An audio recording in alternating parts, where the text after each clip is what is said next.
ونؤمن به ونتوكل عليه ونعوذ بالله من شرور أنفسنا ومن سيئات أعمالنا من يهده الله فلا مضل له ومن يضلله فلا هادي له ونشهد أن لا إله إلا الله وحده لا شريك له ونشهد أن سيدنا ومولانا محمدا عبده ورسوله أما بعد قال الله تبارك وتعالى في القرآن المجيد والفرقان الحميد أعوذ بالله من الشيطان الرجيم بسم الله الرحمن الرحيم اليوم نختم على أفواههم وتكلمنا أيديهم وتشهد أرجلهم بما كانوا يكسبون قال الله تبارك وتعالى ووضع الكتاب فترى المجرمين مشفقين مما فيه ويقولون يا ويلتنا ما لهذا الكتاب لا يغادر صغيرة ولا كبيرة إلا أحصاها صدق الله العظيم۔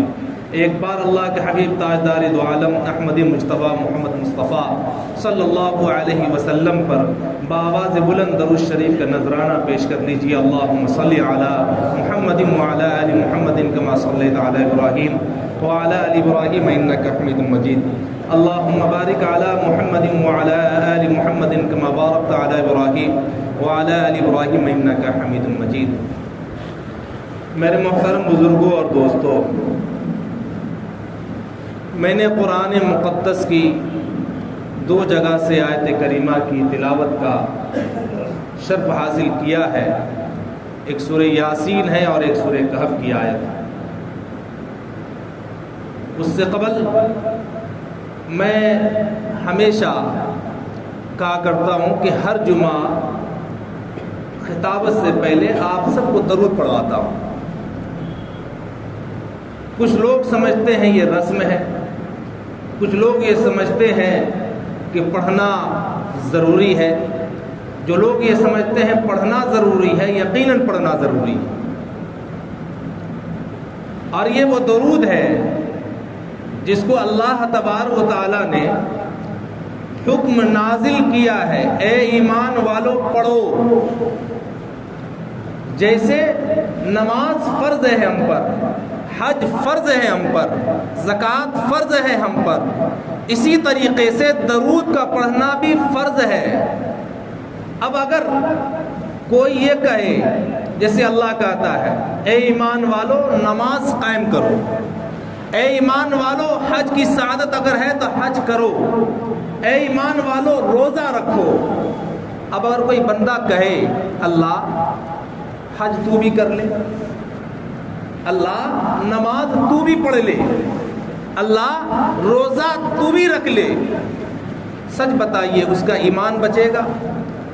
نہیں بچے گا، کیونکہ اللہ عبادت سے پاک، اللہ نماز پڑھنے سے پاک، کیونکہ اللہ پر عبادت نہیں، عبادت تو اس کی ہی جا رہی ہے دنیا میں کیا بلکہ تحت الثری سے لے کر عرش معلی تک ساری کائنات اللہ کی عبادت میں لگی ہوئی ہے۔ اللہ کہے نماز پڑھ، اب کوئی بندہ نہیں کہہ سکتا اے اللہ نماز تو بھی پڑھ لے، ایمان سے نکل جائے گا، خارج اسلام ہو جائے گا۔ اللہ کہے حج کر، اور کوئی بندہ کہے اللہ تو بھی حج کر لے، ایمان سے نکل جائے گا، وہ بے ایمان کہلائے گا۔ مگر جب اللہ کہہ رہا ان اللہ وملائکتہ یصلون علی النبی، اے لوگو اپنے نبی پر درود پڑھ جیسا کہ میں اور ملائک بھی نبی پر درود بھیجتے۔ اب جب یہ کہا اللہ تبارک و تعالیٰ میں بھی درود بھیج رہا ہوں، فرشتے بھی درود بھیج رہے ہیں، ان اللہ وملائکتہ یصلون علی النبی، اب کیا حکم ہے؟ یا ایھا الذین آمنوا صلوا علیہ وسلموا تسلیما، اے ایمان والو تم بھی نبی پر درود بھیجو۔ کیوں؟ کہ میری کیا اوقات ہے اللہ کہ میں نبی پر درود بھیجوں؟ نبی تو خود سراپا رحمت بن کر کے آیا، رحمت للعالمین بن کر کے آیا، میری کیا اوقات، میری کیا بساط کہ میں نبی پر درود بھیجوں؟ اللہ تو بھیج دے، کس پر؟ نبی پر رحمت، نبی پر درود، نبی پر سلام بھیج دے۔ اس لیے یہ لازم سمجھیے کہ جہاں میرے نبی کا تذکرہ آئے وہاں اگر نہ پورا درود پڑھ سکے تو صلی اللہ علیہ وسلم تو پڑھ لیا۔ اب آئیے، میں نے قرآن مقدس کی آیت کریمہ تلاوت کی ہے۔ آج کا جو صورتحال ہے اس کا جائزہ لیا جائے کہ ہم میں کہاں کہاں خرابیاں ہیں جس کا علاج ضروری ہے۔ ہم یہاں آئے ہیں دنیا میں تو اللہ نے مقصد کے تحت ہمیں بھیجا ہے، اور وہ مقصد یہ ہے کہ یہ دنیا آخرت کی کھیتی ہے، یہ دنیا دار الامتحان ہے، یہ دنیا امتحان کی جگہ ہے، یہ دنیا آخرت کو بنانے کی اور جنت میں جانے کا ذریعہ ہے۔ دنیا ہی میں جنت کے لیے ہم راہ ہموار کر سکتے ہیں۔ ہم جنت کے لیے ساری چیزیں یہی کریں گے، وہاں کچھ نہیں ہوگا، بلکہ جیسی کرنی ویسی بھرنی، نہ مانے تو کر کے دے۔ اگر اچھا کریں گے تو اچھا ملے گا، برا کریں گے تو برا ملے گا، مگر ملے گا۔ تو یہ دنیا مزرعۃ الآخرہ، دنیا آخرت کی کھیتی ہے۔ یہاں ہمیں وہ کرنا ہے جو اللہ کا منشا ہے اپنے بندوں سے۔ اللہ جو جس مقصد کے تحت ہمیں اور آپ کو بھیجا ہے، اس مقصد میں ہم کامیاب ہے کہ نہیں ہے وہی ہمیں سمجھنا ہے۔ قرآن میں اللہ تبارک و تعالی فرماتا ہے وَوُضِعَ الْكِتَابُ فَتَرَى الْمُجْرِمِينَ مُشْفِقِينَ مِمَّا فِيهِ۔ جب انسان دنیا سے روانہ ہوگا اور روانہ ہونے کے بعد جب میدان محشر کی گھڑی ہوگی، ان کے ہاتھ میں کتاب دی جائے گی، اور وہ جب وہ کتاب لے گا اور یوں دیکھے گا، وہ مجرم جو اللہ کا باغی تھا دنیا میں، جو اللہ کا دشمن تھا دنیا میں، جو بغاوت پر اتر آیا تھا، جو اللہ کے حکم کو نہیں مانتا تھا، ان کے ہاتھ میں بھی کتاب ہوگی۔ جو دنیا میں پاک باز تھے، جو دنیا میں پارسا تھے، جو دنیا میں نیک کار تھے، وہ بھی ہوں گے وہاں پر۔ سب کے ہاتھ میں کتاب دی جائے گی۔ وہ کتاب کون سی ہوگی؟ وہ نامہ اعمال کی کتاب ہوگی۔ جو دنیا میں آپ کیا وہی چیزیں وہاں کتابوں میں لکھی ہوئی ہوں گی۔ اللہ یہ کتاب میں کیا کیا لکھا ہوا ہے، وہاں چودھری بھی ہوگا، وہاں نیتا بھی ہوگا، وہاں وڈیرا بھی ہوگا، وہاں امیر بھی ہوں گے، وہاں فقیر بھی ہوں گے، وہاں حرام خور بھی ہوں گے، فلاں فلاں سب کے سب ہوں گے، اور سب اپنی اپنی جو ہے نگاہوں سے کتاب پر دیکھیں گے۔ اللہ آپ نے تو ایک ایک چیز کو لا یغادر صغیرۃ ولا کبیرۃ الا احصاها، آپ نے چھوٹی چھوٹی چیزوں کو بھی لکھ دیا، آپ نے بڑی بڑی چیزوں کو بھی لکھ دیا۔ اللہ کہہ رہا تھا کہ ما یلفظ من قول الا لدیہ رقیب عتید، زبان سے نکلے ہوئے الفاظ کو میرے جو کرامن اور کاتبین ہیں، جو نیک اور برے کاموں کو لکھنے والے پر معمور ہم نے بنا رکھا ہے، وہ تمام چیزوں کو لکھ ڈالا ہے۔ آج فیصلہ کر، تیری زبان بند ہوں گی، تیرے جو ہے دماغ کام نہیں کریں گے، مگر ایک ایک اعضاء گواہی دیں گے، تو دیکھتا جا۔ انسان کیا کہے گا؟ یہاں تو ہے کہ اگر کوئی کام بگڑتا ہے تو یہاں تو لے دے کر کام تو بن جاتا ہے۔ یہاں اگر کام بگڑ جائے تو جیب سے نکال کر کسی آفیسر کو دے کر کام بنوا لیتے ہیں، رکھ لو کام بنا دو۔ وہاں نہیں، وہاں لے دے کر کام نہیں بنے گا، اور اگر لے دے کر کام بنتا تو سب سے پہلے حرام خور ہی لوگ جنت میں جاتے۔ یہ طے بات ہے، کیونکہ لے دے کر اگر بات بنتی تو جیسے دنیا میں لوگ بات بناتے ہیں ویسے جنت میں یہ لوگ کود کر چلے جاتے اور اپنی بات بنوا لیتے۔ وہاں نہ لینا پڑے گا نہ دینا پڑے گا، بلکہ وہاں وہ دینا پڑے گا جو آپ نے دنیا میں کیا ہے حساب۔ اس لیے کہا لا یغادر صغیرۃ ولا کبیرۃ الا احصاها۔ شاید اب قرآن پڑھتے، اس آیت میں غوطہ لگاتے تو اندازہ ہوتا کہ ہم جو کچھ دنیا میں کرتے ہیں یہ چیزیں آپ یہ سمجھتے ہیں کہ دنیا کے لوگوں کی نگاہ سے ہم چھپ کر رہے ہیں، اللہ کی نگاہ میں نہیں چھپنے والا، بلکہ ایک ایک چیزوں کو اللہ فرشتوں کے ذریعے سے لکھوا رہا ہے، اور پھر جب میدان محشر کی گھڑی ہوگی وہ کتاب آپ کے ہاتھ میں ڈال دی جائے گی۔ تو قرآن کی دوسری آیت الیوم نختم علی افواہہم وَتُكَلِّمُنَا أَيْدِيهِمْ وَتَشْهَدُ أَرْجُلُهُمْ بِمَا كَانُوا يَكْسِبُونَ۔ انسان کھڑا ہوگا اور اللہ پوچھے گا اے بندے کیا میں تیرے اعضاء سے، تیرے ہاتھ سے، تیری زبان سے، تیرے قدموں سے میں گواہی دلوا دوں تو کیا تو اس گواہی کو مانے گا؟ انسان تو چپ کھڑا ہوگا، زبان سے پوچھی جائے گی اے زبان بتا یہ دنیا میں رہ کر کیا کرتا تھا؟ زبان گواہی دے گی اللہ یہ پیٹھ پیچھے لوگوں کی برائیاں کرواتا تھا، اللہ اس زبان سے تیری حمد کم برائی زیادہ کرواتا تھا، اللہ چغلی زیادہ کرواتا تھا، غیبت زیادہ کرواتا تھا۔ وہ انسان کھڑا ہے، پھر کیا ہوگا؟ کان سے پوچھا جائے گا کان تو بتا تو دنیا میں کیا کرتی تھی؟ تو کان کہے گا اے اللہ یہ چھمک چھلو ڈھنچو ڈھنچو اور گانا اور فلاں فلاں یہ سنا کرتا تھا، ڈی جے پر تھرکتا تھا اور کانوں سے میں سنا کرتی تھی۔ اللہ پھر کیا ہوگا؟ جو جیسا تو دنیا میں کیا ہے وہی وہاں ہوگا، کان بھی گواہی دے گا، اور جب کان گواہی دے گا آپ چپ چاپ کھڑے ہوں گے، زبان گواہی دے گی چپ چاپ کھڑے ہوں گے، آپ گواہی دے گی آپ چپ چاپ کھڑے ہوں گے، وہاں کوئی کسی کا پرسان حال نہیں، حتیٰ کہ جب نیکیاں تولی جائیں گی میزان عدل پر تو یا تو پلڑا جھکے گا یا پلڑا بھاری ہوگا، نیکی جھکا تو جنت میں، بدی جھکا تو جہنم میں، یہ فیصلہ ہے، یا میزان عدل قائم ہونا ہے۔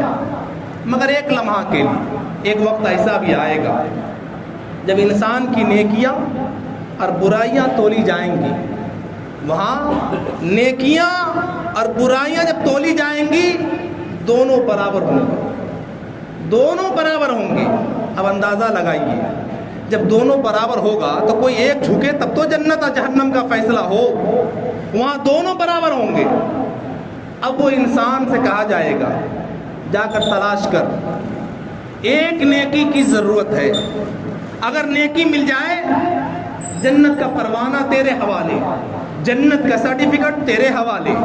اب وہ انسان جائے گا تلاش کرے گا، جیسے ہم آج اپنے باپ کو، اپنی ماں کو، اپنی بیوی کو، اپنے بچے کو، اپنے رشتہ داروں کو، اعز و اقارب کو پہچانتے ہیں، ویسے وہاں بھی پہچانیں گے، ان تمام لوگوں کے پاس جائیں گے جو عزیز تھے ہمارے، جو ہمارے ساتھ اٹھتے تھے، بیٹھتے تھے، کھاتے تھے، پیتے تھے، جن کے لیے غلط کام کرتے تھے، جن کے لیے دھوکہ دھڑی کرتے تھے، یعنی سب کام دنیا میں جس کے لیے کرتے تھے وہ سب کے سب وہاں ہوں گے۔ ایک نیکی کے لیے جب وہ جائے گا سب اپنا اپنا دامن جھاڑے گا، آج کچھ نہیں نفسا نفسی کا عالم۔ وہ خیال آئے گا کہ چلو اگر کوئی نہیں دیا تو کیا بات ہے، بیوی کے پاس چلا جائے، بیوی کے پاس جائے گا، بیوی بھی کہے گی کہ آج نیکیوں کا کوئی سوال کرنا ہی نہیں، کیونکہ آج نفسا نفسی کا عالم ہے، آج کوئی کسی کا نہیں، نہ بیٹی ماں کی،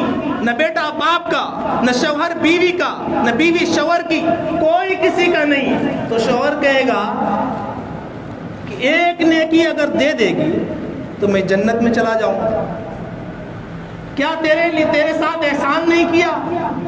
تو کہتی تھی کپڑا لا کر دے، کپڑا لا کر دیتا تھا، میں تجھے پار گھماتا تھا، میں تجھے لال لال جوڑا لا کر دیتا تھا، میں تجھے دنیا کی سیر سپاٹا کراتا تھا، وہ بھی ذرا احسان نہیں؟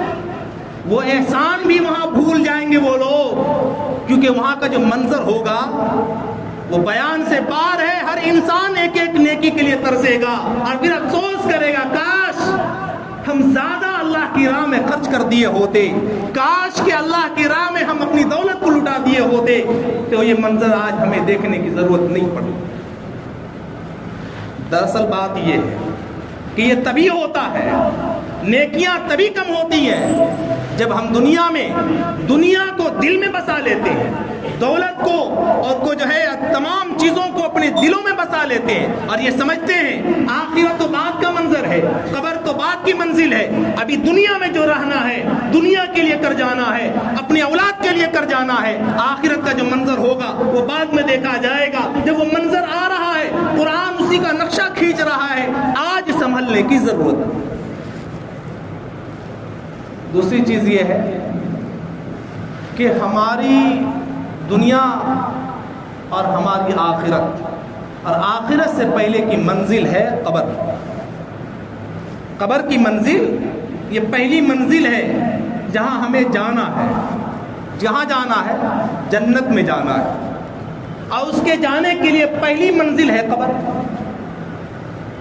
اور یاد رکھیے 4 آدمی سے انسان کو دفنایا جا سکتا ہے، ضرورت نہیں تھی پورے انسان کو بھیجنے کی۔ آپ یاد رکھیے 4 کاندھے کی ضرورت ہے، صرف 4 آدمی کی ضرورت ہے۔ 4 کاندھے پر قبرستان اللہ بھجوا دیتا، اور 4 آدمی اگر مٹی ڈال دیتا تو بات ختم ہو جاتی۔ اللہ تبارک و تعالی انسان کو بتانا کیا چاہتا ہے؟ پوری انسان کو قبرستان بھیجنے کا مقصد کیا ہے؟ کہ جا کر قبرستان جاؤ اور اپنے آباء و اجداد کے قبر کو دیکھو، دنیا کی محبت کو نکالو، آخرت کا تصور کرو، اور دنیا کی محبت وہاں خود بخود نکل جائے گی۔ وہاں دنیا کی محبت نکل جائے گی، دولت کی محبت نکل جائے گی۔ قبرستان جایا کرو تو جہاں 4 آدمی سے کام بن سکتا تھا، وہاں پوری امت مسلمہ کو کہا جاتا ہے کہ آپ جائیے، حالانکہ جانا فرض نہیں ہے۔ جیسے جنازے کی نماز فرض نہیں ہے، فرض کفایہ ہے۔ اگر محلے کا ایک آدمی بھی جنازہ کی نماز پڑھ لے، سب کی طرف سے ادا ہو جائے گا، اور اگر کوئی نہ پڑھے تو سب گناہ گار۔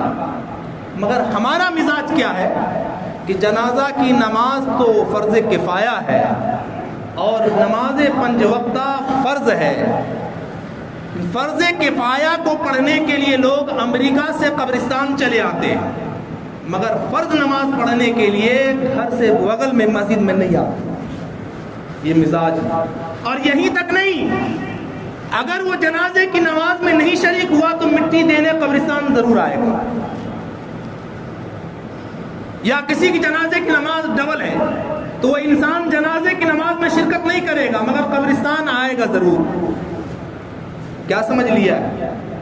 نہ جنازے کی نماز پڑھی، نہ فرض نماز پڑھا، اب دفنانے کو یہ سمجھ رہا ہے کہ یہی فرض ہے کہ سماج میں میری ناک اونچی رہ جانی چاہیے۔ تو میں کیا عرض کر رہا تھا کہ 4 آدمیوں کو نہیں بلکہ پوری امت کو کہا قبرستان جاؤ اور جا کر مردے کو دفن کرو، اور وہاں پھر انسان کو اللہ اوقات دکھلانا چاہتا ہے کہ تکبر کیسی، عداوت کیسی، بڑکپن لڑکپن کیسا، دنیا میں وجاہت کیسی، منصب اور عہدہ کیسا۔ بلکہ قبرستان جاؤ اور جا کر مٹی اٹھاؤ، مردے کو قبر میں ڈالو، اور ڈالنے کے بعد پڑھو منہا خلقنا۔ بعض لوگ کو تو دعا یاد نہیں ہے تو 3 کا 1 ڈال کر نکل جاتے ہیں کہ ڈال دینا ہے۔ اب بعض لوگ ڈرتے بھی ہیں کہ ڈالنے کہاں جائیں، کہیں کھینچ نہ لے،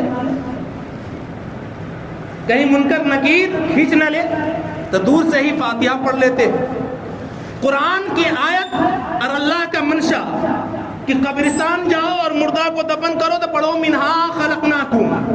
تیری اوقات مٹی، تیرا وجود مٹی، اور تو جائے گا مٹی میں، تو اٹھے گا مٹی سے۔ قرآن کی اس آیت کا ترجمہ یہی ہے کہ منہا خلقناکم، ایک کوبہ دیا تو نے، میں نے تجھے اسی مٹی سے پیدا کیا، وفیہا نعیدکم، اور پھر میں تجھے اسی مٹی میں ڈالوں گا، ومنہا نخرجکم تارۃ اخری، پھر اسی مٹی سے میں تجھے اٹھاؤں گا۔ تو اللہ بتا رہا تیری اوقات مٹی ہے، تو اکڑتا کس لیے؟ تو اکڑتا کس لیے ہے؟ بلکہ اپنی اکڑ کو ختم کر قبرستان میں آ کر، اور دنیا کو ختم کر، اور دولت کی محبت کو ختم کر، اور قبر کو سوچ، اور آخرت کو تصور میں بسا کہ پھر ہمیں بھی کوئی یہاں لا کر ڈال جائے گا، پھر اس کا منظر کیسا ہوگا۔ کل ہم بے جان ہوں گے، اور ہمارے جسموں کو کیڑا کھا رہا ہوگا، اور ہماری ہڈیوں کا سرما بن رہا ہوگا۔ مگر قبرستان میں آج کی صورتحال یہ ہے، لوگوں کو لگے کہ بات غلط، مگر سچائی یہی ہے کہ جہاں جہاں جانے کا موقع ملا قبرستان میں، وہاں بھی لوگ کہاں مارتے ہیں، وہاں لوگ دنیا کو بنانے کی فکر ہو رہی ہے، اور زیادہ دور کی بات نہیں، ابھی موجودہ صورتحال یہ ہے کہ قبرستان میں جانا ہوا، وہاں مردہ دفن ہو رہا ہے، یہاں 10 لوگ کھڑے ہو کر فیصلہ کر رہا ہے کہ سرکار کس کی بنے گی۔ قبرستان میں سرکار بنا رہے ہیں، کس کو کتنا سیٹ آنا ہے، کن کی سرکار بننے والی ہے، کون جائے گا جیل میں، کون دولت بنائے گا، یعنی قبرستان میں بھی سرکار بنانا اور گرانے کی بات ہو رہی ہے۔ افسوس، وہاں تو انسان کو رونا آنا چاہیے تھا، وہاں انسان کو تصور میں آخرت کو لانا چاہیے تھا کہ ہمارا حشر کیا ہوگا، اگر پہلی منزل قبر کی اگر پھنس گئی تو پھر اس کے بعد نجات نہیں ہوگا۔ حالانکہ اس حدیث میں ایک بات میں عرض کر دوں، کتنی سچائی ہے یا کتنی سند کے اعتبار سے مضبوط ہے، مگر فضائل کے اعتبار سے بیان کرنا میں سمجھتا ہوں کہ ضروری ہے کہ اللہ کے رسول جناب محمد رسول اللہ صلی اللہ علیہ وسلم نے حضرت علی سے فرمایا کہ علی 5 کام کر کے سویا کرو، 5 کام کر کے سویا کرو۔ کیا ہے؟ 4000 دینار صدقہ کر کے سویا کرو، 1 قرآن پڑھ کر سویا کرو، 2 جنگ کرنے والوں میں صلح کر کے سویا کرو، 1 حج کر کے سویا کرو۔ حضرت علی نے کہا، اے اللہ کے رسول، یہ تو بڑا مشکل ہے، یہ تو ناممکن ہے کہ میرے پاس وسائل نہیں، میرے پاس اتنی دولت نہیں کہ 4000 دینار صدقہ کر کے میں سو جاؤں۔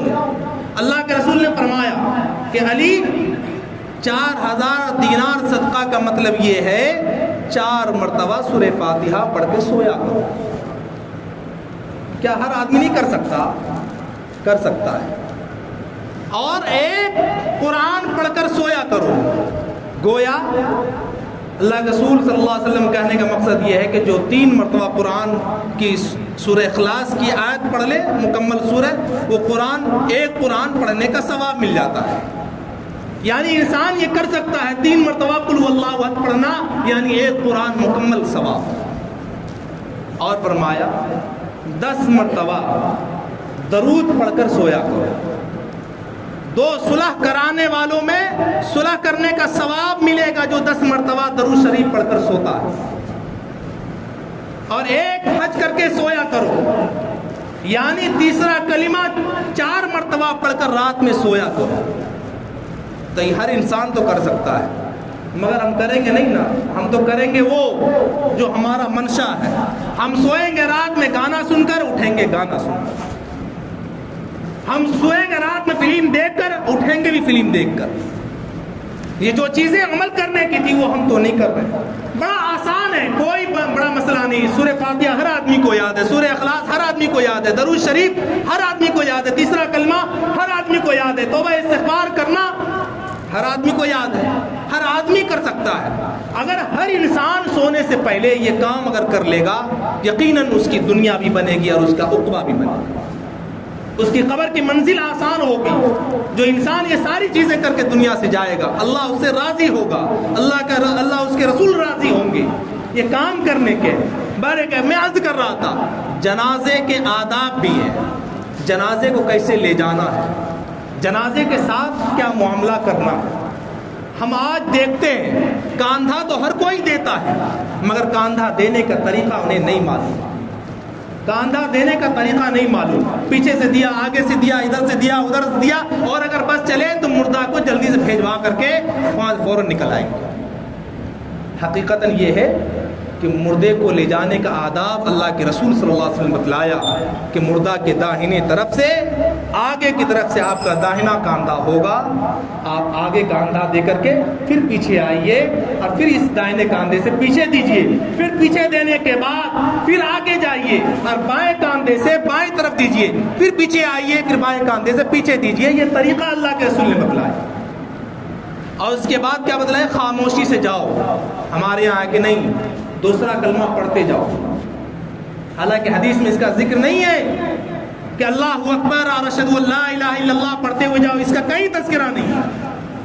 خاموشی سے جائیے اور جا کر دفنائیے۔ یہاں دفنانے کے بعد مجھے اپنا نہیں پتا کہ اگر مجھے قبر میں ڈال دیا جائے گا تو منکر نکیر کا ڈنڈا لگے گا، کیا لگے گا، اس کا کوئی پتہ نہیں۔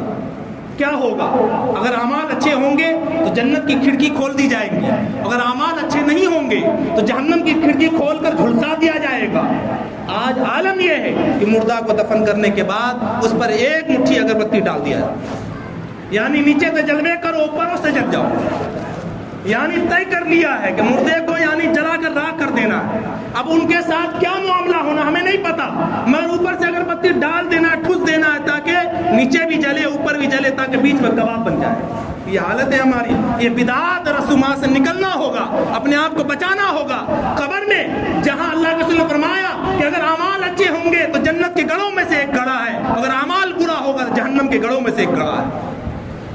اس لیے فکر کیجئے اپنی دنیا کو، ٹھیک ہے دنیا میں آ کر دنیا بنا رہے، اپنی جگہ پر مسلم ہے، مگر دنیا میں رہ کر آخرت کی فکر کرنا ہے، اور قبرستان جا کر قبرستان میں تصور کی دنیا میں کھو جانا ہے، اور یہ سوچنا ہے کہ ہمارا بھی ایک وقت ایسا آئے گا کہ ہمیں بھی گھر والے لا کر اسی گڑھے میں ڈالے گا، اور پھر یہیں سے ہماری جو ہے فکر جو ہے آخرت کی منزل شروع ہوگی۔ پھر کیا ہونا ہے؟ یہ آدمی جب قبرستان جا کر یہ فکر نہیں پیدا کر رہا ہے، اس کا مطلب یہ ہے کہ نہ اسے قبر کی منزل سے ڈر ہے، نہ آخرت کی فکر ہے، نہ اللہ اور اس کے رسول کے سوال و جواب کا ڈر ہے، یعنی وہ سوچ رہا ہے کہ جیسے دنیا گزر رہی ہے ویسے وہاں بھی حل کر لیں گے۔ یاد رکھیے اللہ کی گرفت بہت مضبوط ہے اور اللہ کی پکڑ بہت مضبوط ہے، وہاں رشوت سے کام نہیں چلے گا۔ یہ آپ کی جو ہے نجات ہوگی تو اعمال کی بنیاد پر اور اعمال صالحہ کی بنیاد پر، اور اگر آپ کی پکڑ ہوگی تو آپ کے اعمال بد کی بنیاد پر۔ اس لیے فکر کر کے یہاں سوچیے کہ ہمیں دنیا میں رہ کر کے آخرت بنانا ہے، اور آخرت کے لیے اور ہم جنت کے لیے بنائے گئے ہیں، اور ہمیں ہر آدمی مسلمانوں کو تمنا ہے کہ ہم جنت میں جائیں، اور جنت میں جانے کا راستہ